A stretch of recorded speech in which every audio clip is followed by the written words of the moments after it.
उससे मिलने आ रही है। तो नर्मदा जी की ये धारा जा रही है, तो नर्मदा जी अपनी धारा से अलग होकर पहाड़ की ओर चली है। ये धारा बह रही है, नर्मदा जी उठ के ऊपर चली हुई है, तो कम से कम 12 फीट ऊपर उठी है नर्मदा जी, और पहाड़ से 18 फीट वो नीचे आई है। इन दोनों का संगम है, वो कपिलेश्वरी संगम है। उस स्थान पर नर्मदा जी से कपिल मुनि ने प्रकट होकर कहा, हे माँ, तुम ऐसा कष्ट क्यों उठाए, अपनी धारा से ऊपर उठ के चली हो कि मेरी बहन मिलने आई थी, तो माँ इसका क्या औचित्य है।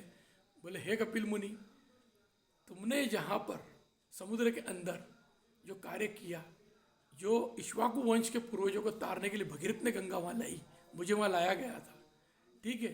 तो इसी प्रकार से जो व्यक्ति वहाँ नहीं जा सकता है गंगा सागर, वो इस कुंड में नहाए, उसको वही पुण्य मिलेगा जो गंगा सागर नहाने में मिलेगा।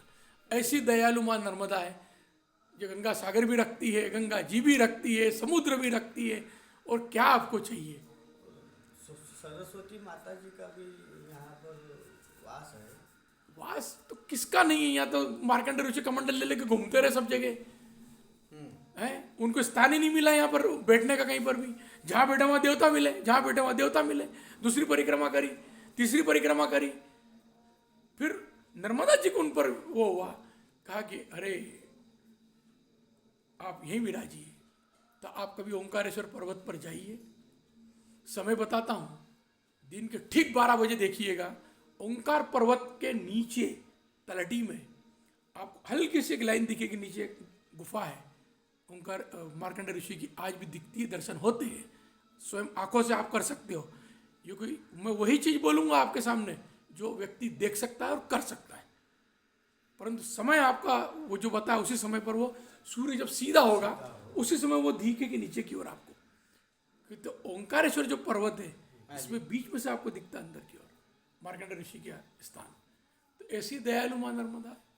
और मार्कंडेय ऋषि का महत्व इसलिए है कि एकमात्र इस ब्रह्मांड में ऐसे ऋषि मार्कंडेय जी है जिन्होंने इस सृष्टि का लय और प्रलय दोनों देखा है। दोनों प्रलय जो पूरा जलमग्न पूरी धरती को कर दिया गया था, उस समय मनु शतरूपा कुछ सब सामग्री मत्स्य रूप में लेके जाने के लिए बोला गया, तो उसमें मार्कंडेय ऋषि भी थे। उन्होंने कहा, प्रभु मैं देखना चाहता हूँ कैसा प्रलय करते, महाप्रलय कैसा होता है सृष्टि का, जरा देखो तो सही। उन्होंने अपनी आंखों से पूरा महाप्रलय देखा, उसका वर्णन भी किया है, मार्कंडेय पुराण में उसका वर्णन भी है। जब ये वर्णन आपको बताता हूँ, हिमालय में मत्स्य ताल करके है, ये काकभुषुंडी ताल जाते हैं नील पर्वत के पहले, मत्स्य ताल लगता मछली के आकार का है, वहाँ पर ये नौका गई थी, और आज भी वहाँ दाल चावल इसके पौधे मिलेंगे बर्फ में। ये प्रमाण करता है कि इस बर्फ के स्थान पर भी यहाँ अन्न उगा था। अन्न उगा था इसका अर्थ यहाँ ही प्रलय का महाप्रलय देखने वाले हमारे मार्कंडेय ऋषि थे, वहीं से सृष्टि का वापस से सृजन हुआ है। क्योंकि उसके आगे जो नील पर्वत आता है, काकभुषुंडी ताल जिसको कहते हैं, वो हंस ये वो सब वहाँ रहते हैं, और उसका कभी भी अंत नहीं है ब्रह्मांड में, ये लिखा हुआ है ना, तो उसका अंत नहीं हुआ। नर्मदा का अंत नहीं। अब कितने भी युग बीत जाएंगे, आने वाले समय में गंगा जी का पानी बिल्कुल खत्म होने के कगार पर आ सकता है, शिप्रा जी वैसी सूख रही है, सारी नदियां मिट सकती है, पर गंगा जी का नर्मदा जी का जल कभी मिटेगा नहीं, ऐसा शिव जी का उसको वरदान है। ये वरदानी माँ है हमारे लिए। और क्या मनुष्य का कल्याण करना चाहोगे आप मैया से, कितना लूट सकते हो, लूट रहे हो आप, है कहीं तो रोको।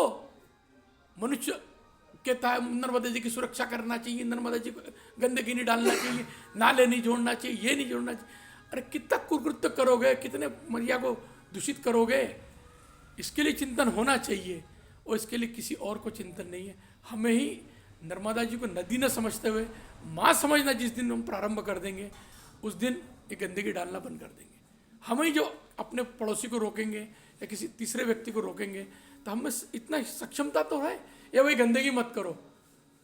हम किसी को हाथ पकड़ के रोकने से तो रहे, लेकिन मुख से बोल तो सकते हैं, बोल सकते हैं। तो बोलने का कृत्य जब जारी हो जाएगा तो बहुत कुछ चीज बदल जाती है।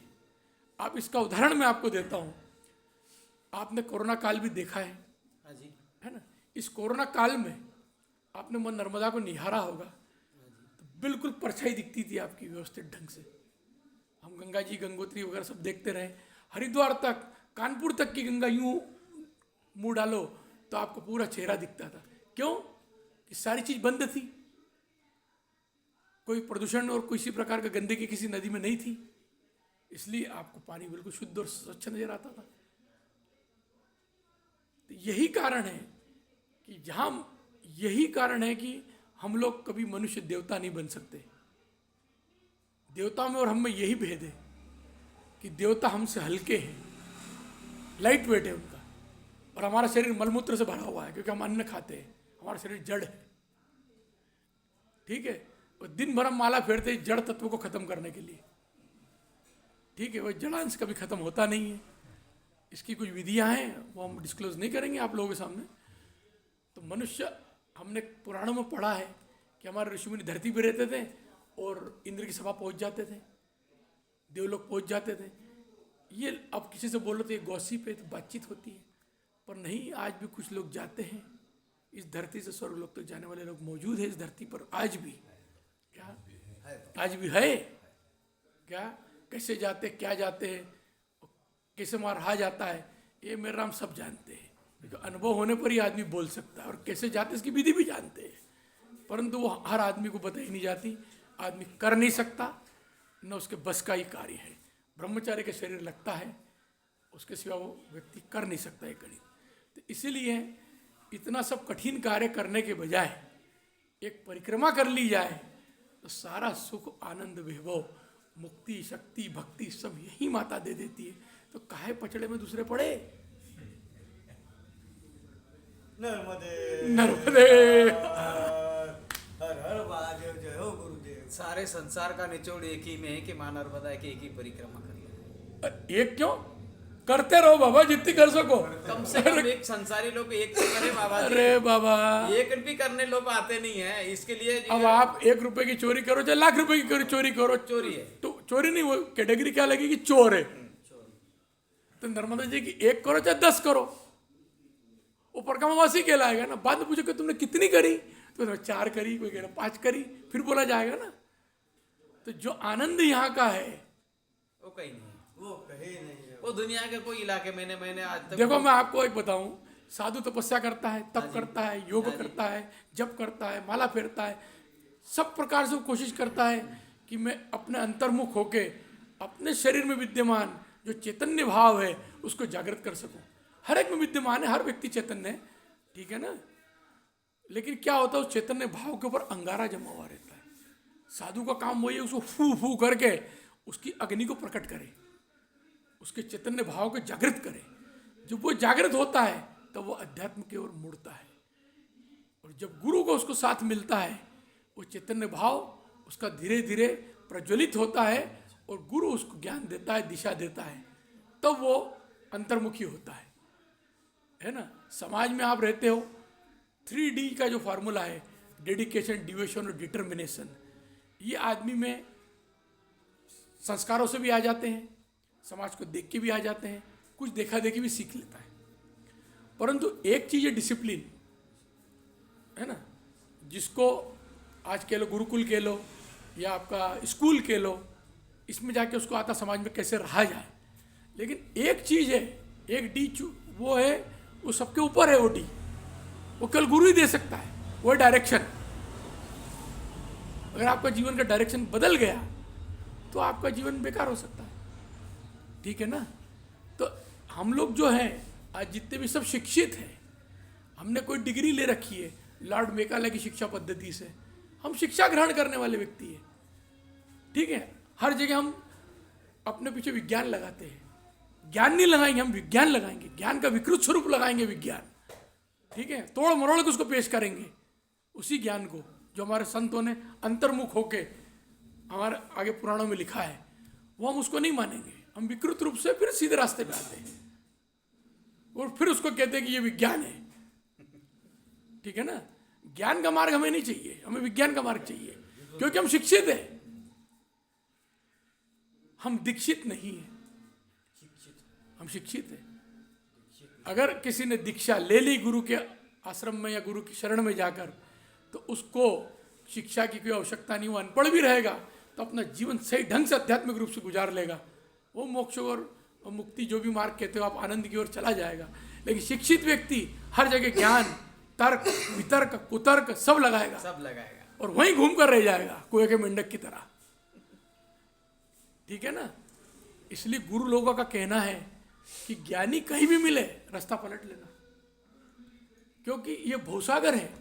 जब आप भवसागर में प्रवेश करोगे ना, बड़े बड़े लोग लंगर डाल के, कोई 1000 वर्ष से, कोई 800 वर्ष से, कोई 300 वर्ष से तपस्या कर रहा है, उसको इतना ज्ञान है कि ईश्वर क्या है सब व्याख्या कर देगा 2 मिनट में।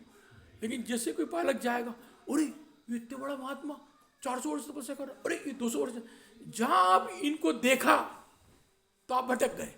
अब इनको देखो ही मत, सीधा अपने लक्ष्य की ओर आगे बढ़ जाओ, डायरेक्शन जो गुरु ने दिया है, सीधे पार लग जाओगे। प्रहलाद लगे, ध्रुव लगे कि नहीं लगे? फिर इन्होंने दाएं बाएं देखा क्या? आज हम यही करते हैं कि गुरु को छोड़ के दाएं बाएं देखते हैं। यही हमारा पछतावा है जीवन का। क्या ये माया नहीं है, ये कलयुग है। आप कभी भी देखना, इतना स्वार्थी मनुष्य है। जैसे बाबा ने बोला, ये भी गलती करते हैं, मैं इनके मुंह पर बोल रहा हूं। क्या गलती करते हैं मालूम है? जिसके राज्य में रहते उसकी पूजा नहीं करते। आप किसके राज्य में रहते हो आपको पता है?